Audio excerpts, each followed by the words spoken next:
Why did you go back to Cork?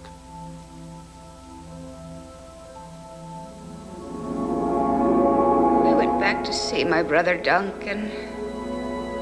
He was still alive. Just relax. Sit down. Relax. You will do exactly as my voice tells you. Hit the like button, subscribe, and ring the bell. It was labeled the New Hollywood, a term to describe the decline of the studio system and the emergence of a new generation of film school-trained directors and actors. Mrs. Robinson, you're trying to seduce me. You talking to me? And hypnosis would once again play a part in this new direction in cinema. In the final part of the search for Bridey Murphy, Morey Bernstein continues to question Virginia Tighe under hypnosis. All right, now rest and relax. Rest and relax. Now, you told us that you went from your house in Belfast back to Cork after you were dead. How did you get from Belfast to Cork?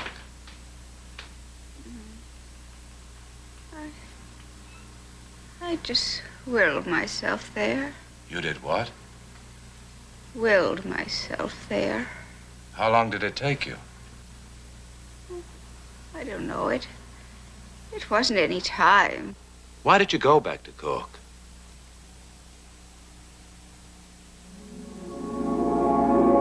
I went back to see my brother Duncan. He was still alive. He was so old. Did you ever let Duncan know that you were there? No. He wouldn't listen either.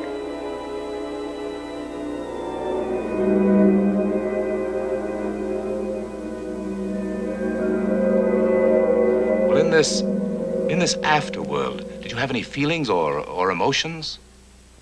You were just satisfied. Was it better than your life on Earth? No, it wasn't full enough. You couldn't do any of the things, couldn't accomplish anything. Were you ever unhappy? No, there's nothing to be afraid of. Well, in this afterworld, did you have all your senses? For instance, could you touch things? No. You couldn't touch things? No, you could see. You could see? And you could... You could see, but you couldn't touch. You could hear. You could hear. All right, I see. Well, in this afterworld, were there such things as sickness or death? Oh, there was no death. You just passed from one existence to another. Was there any old age? There were old people. I was old. I was 66. Did you get any older? No. Did you have to obey any regulations or laws of any kind?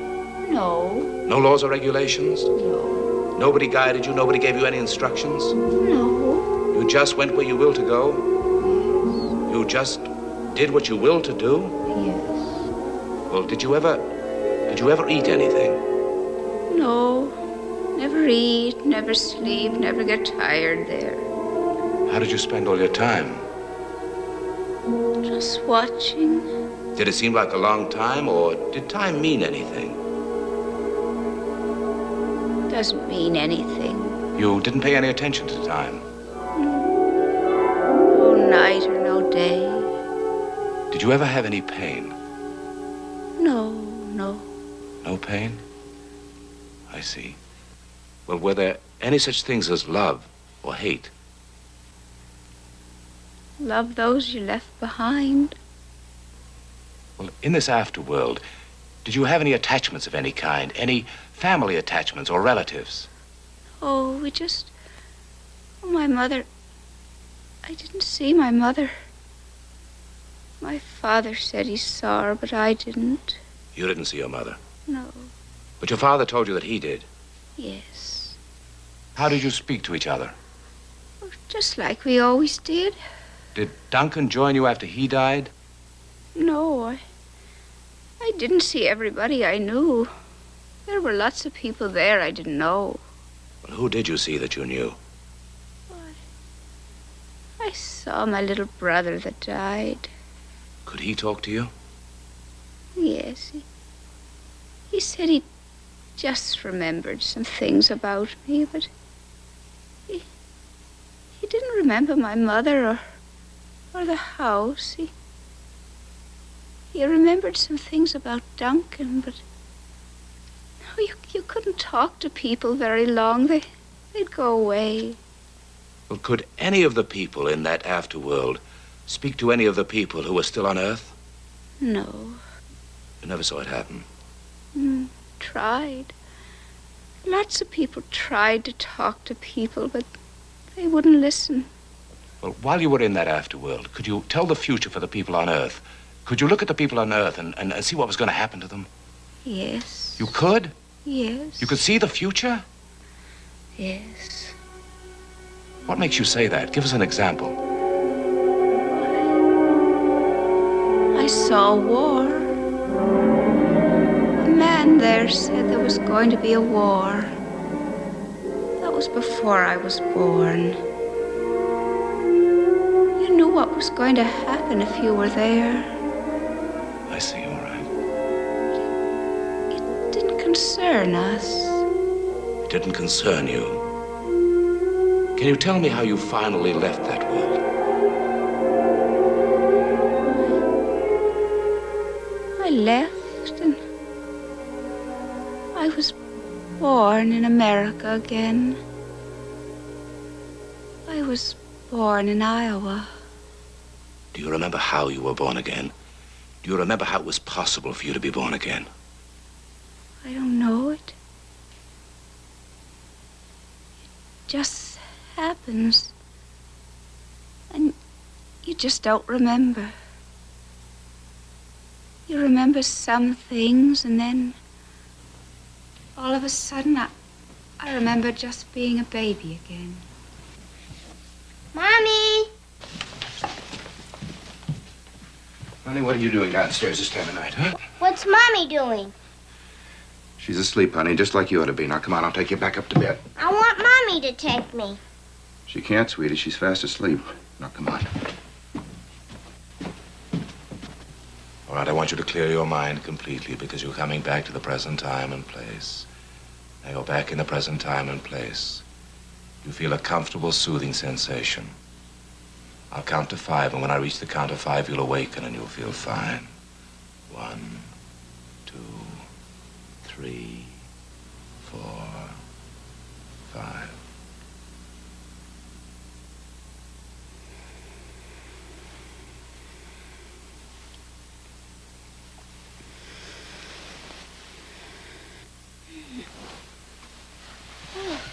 Can I get you something, Ruth? Cup of coffee? Oh, coffee will be fine. I'll fix it right away. Wait till you hear this. Morey? Thanks.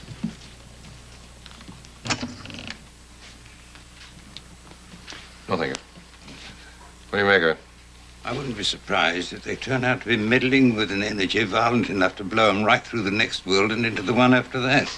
You really feel that way about it? Why don't you warn them against it? Have you been in the driver's seat tonight? Would you let anyone else talk you out of pushing on further? If you were in his shoes, what would you do, Kramer? I'd quit right now, Kellett, while I was still ahead, if I weren't a publisher on the track of a good seller. You think there's a book in this? Maybe. You lose your shot. This time we're going to try and get definite proof that you lived in Ireland at that time. Where can we find some records that would prove you lived in Ireland at that time? Did you ever write anyone any letters? Did you ever get any letters from anyone? I got some letters from home. Did you save any of those letters? Oh, I did. I saved them.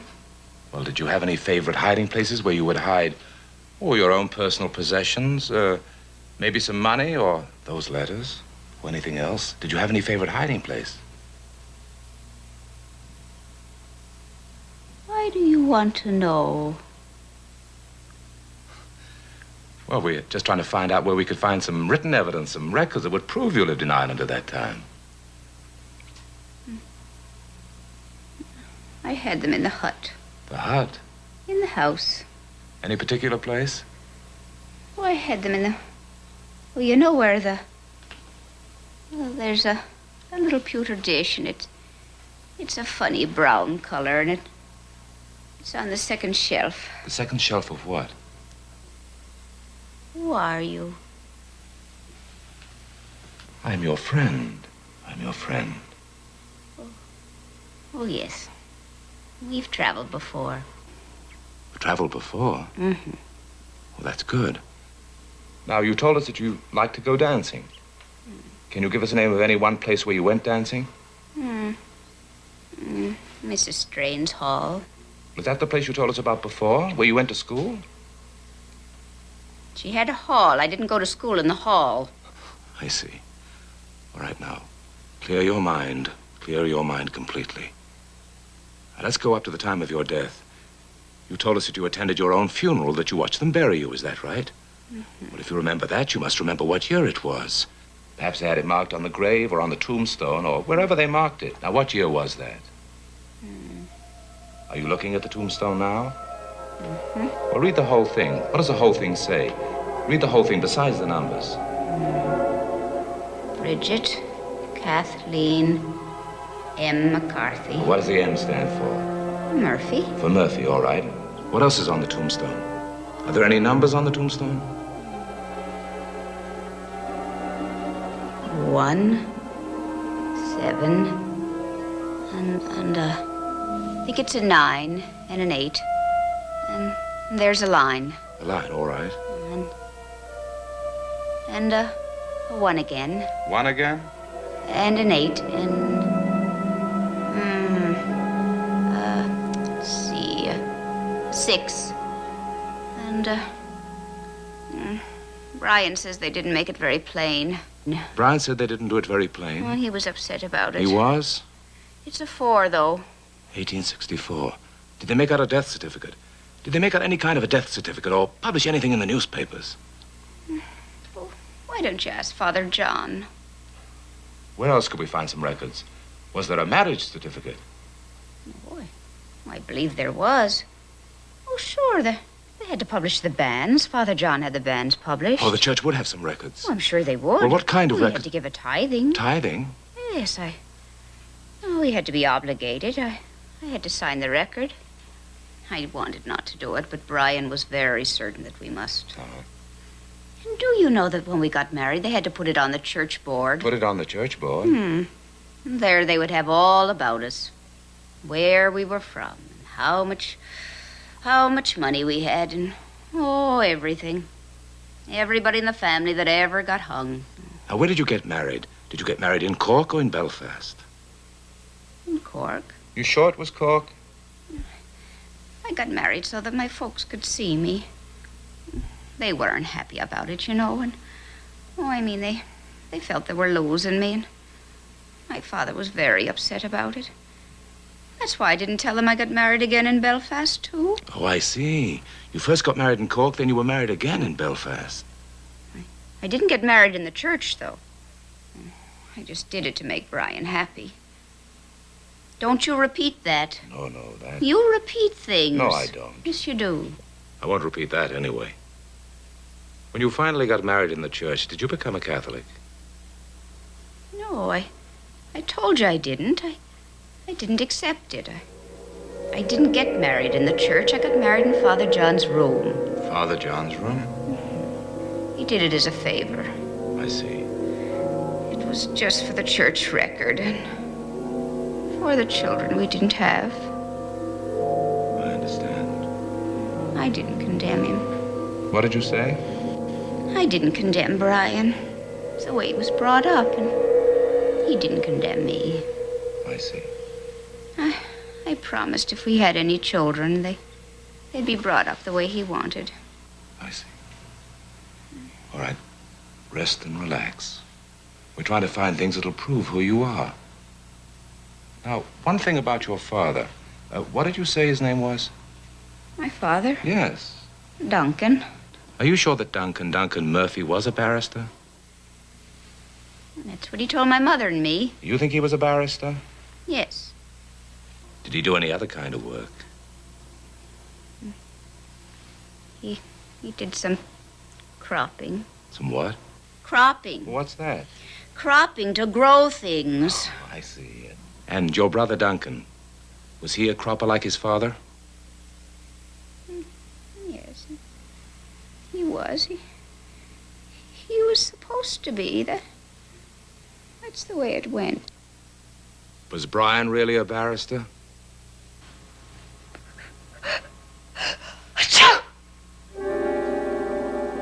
Brian says I have a terrible chill. Relax. Relax completely. You'll be very comfortable now. You feel very comfortable. Do you feel comfortable now? That's good, because after you awaken, you feel even more comfortable. You feel fine after you awaken. You feel fine. Now, let's try and go right on back. Past the time you were a little girl in Ireland. Back, even beyond that. Just rest and relax, and some scene will come into your mind. You may not look the same, but you know it'll be you, and you'll be able to tell me about it. Just relax and think for a few moments, and I'll talk to you again in a little while.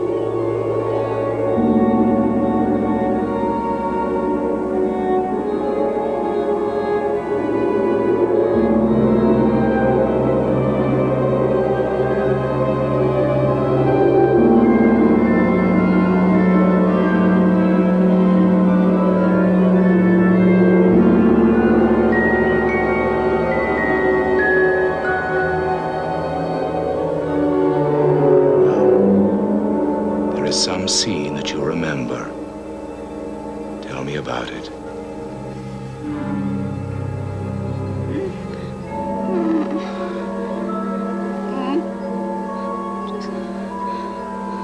Just a little baby. Dying. Who is dying? Me. Where are you? Do you have any idea? In the house. My head. Sickness. What country do you know? America. What state do you live in? New Amsterdam. Do you know what your name is? No. Do you know how old you are? Just a little baby. What is your mother's name? Vera. And what is your father's name? John. And what is the last name? Jameson. Do you know what year it is?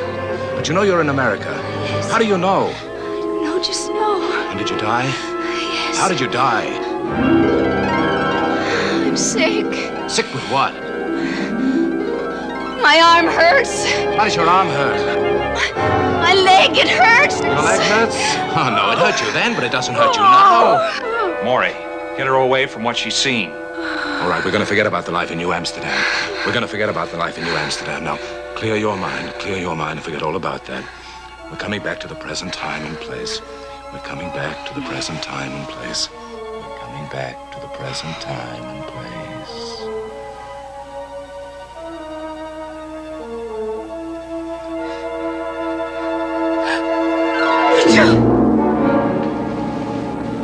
Are you awake?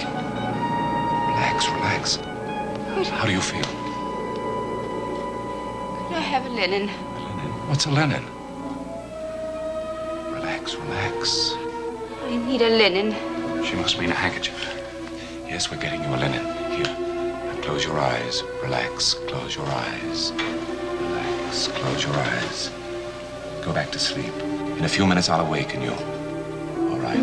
Relax now. Close your eyes. Relax. Close your eyes. Relax. Close your eyes. All right. We're coming back to the present time. We're coming back to the present time. Coming back to the present time. I'm going to count to 5, and when I reach the count of 5, you'll awaken and you'll be back in the present time and place. You hear me? All right.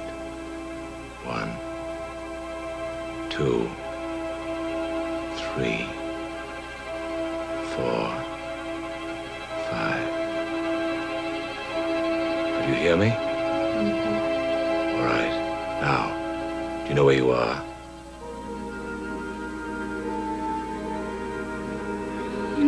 Cork. Mrs. Ruth Simmons, you're coming back to the present time, and you're Mrs. Ruth Simmons. Do you hear me?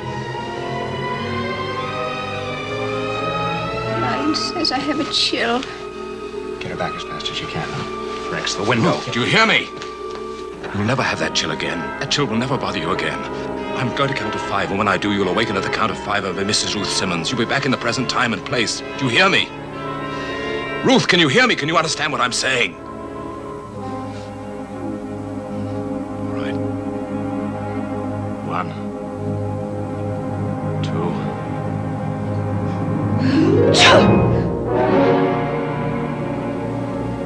Ruth, how do you feel? Are you awake? Brian Brian says I have a terrible chill. You're going to forget about Brian. You're going to forget about Brian. Ruth, do you hear me?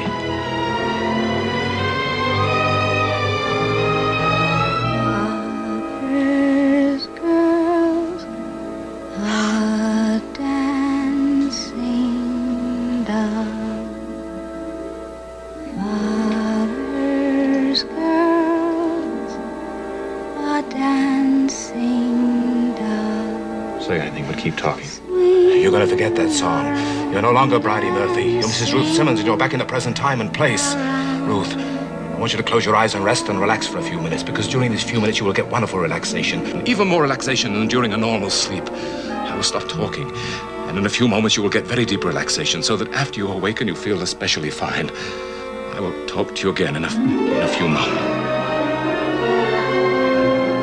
By the time I reach the count of 5, you'll awaken and be Mrs. Ruth Simmons. Do you hear me? Do you hear me? You'll awaken and you're Mrs. Ruth Simmons. You will awaken and you're Mrs. Ruth Simmons. 1, 2,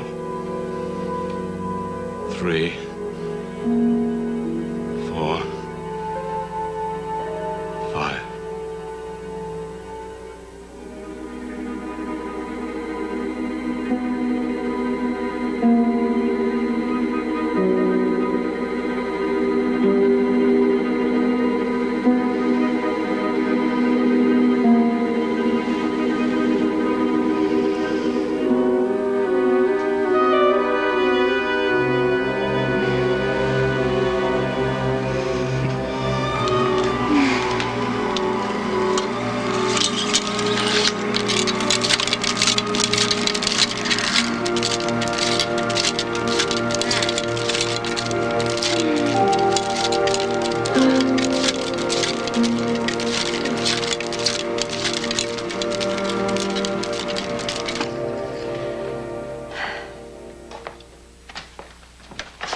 Here, Morey. Go on, drink it down. If I were Ruth's doctor, I'd refuse to be held responsible for her health if she went on with these sessions. Why? Because I'm going to have another baby? Well, that's pretty good reason in itself. But after what's happened tonight, I'm satisfied that this whole thing has gotten out of control. He's quite right, Morey. I'm sorry, Morey. I'm the one who should be apologizing to you. Well, here's to Bridey Murphy, wherever she is. May she have served her purpose, whatever it turns out to be. I think it's important to remind you that we're not trying to claim we proved anything. Except perhaps that hypnotism is a powerful force that can't be kidded around with as though it were a harmless little parlor game. If the attention Bridey aroused is a sign that hypnotism is at last coming into its own as a healer of the fear-ridden and the sick, the world could do worse than meet it halfway. Thank you for being with us, and goodbye.